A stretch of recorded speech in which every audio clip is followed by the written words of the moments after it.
Hi, this is Elliot Eisenberg of Graphs and Laughs, catching you up to date on the latest multiple listing service data for Hillsborough County.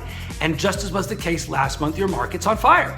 Home price appreciation for single fam is 6%, for multifam is 12% year over year. These are appreciation rates well above what's going on nationally.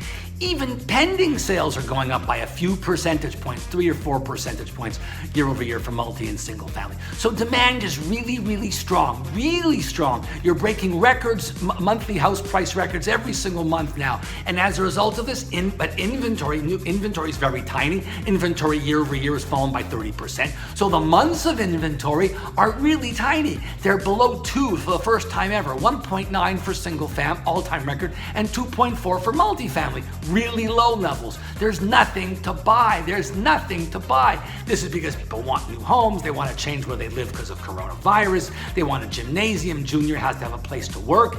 And interest rates are very low. So even though prices are going up, monthly payments aren't going up all that much. Maybe they're even coming down because rates are so remarkably low. They've been hitting records month after month and week after week. So financially, it's a very opportune time to buy a home, even though the home price is very high.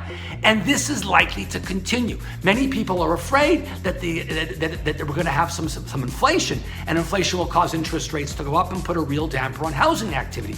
I simply don't see it. Sure, there's massive monetary policy easy monetary policy, rates are down to zero, and mortgage rates are super low. And yes, fiscal policy is very lax. We're giving $1,200 checks to households, to adults, and $500 for children, and we're giving increased money for unemployment insurance, and we're lending money to corporations.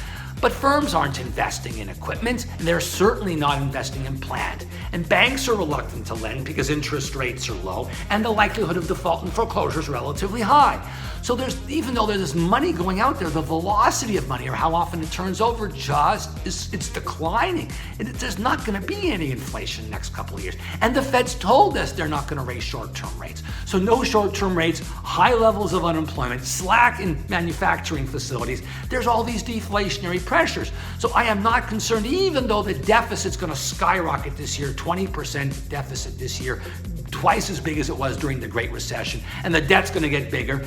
This could cause long-term problems, but interest rates are low, so debt service costs aren't big, so it's not a huge expense in terms of GDP. And down the road, something could happen, but right now, this really is not a concern. And again, the housing market is really V-shaped if you look at it. It's V-shaped.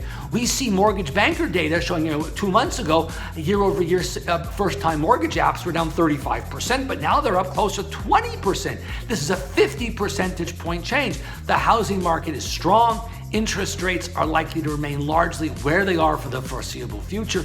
Inflation is not a concern, and while the debt and deficit are concerns, they're not concerns for right now because rates are low, and we must fix the economy. That's issue number one for all of government. That's it for now. See you next month.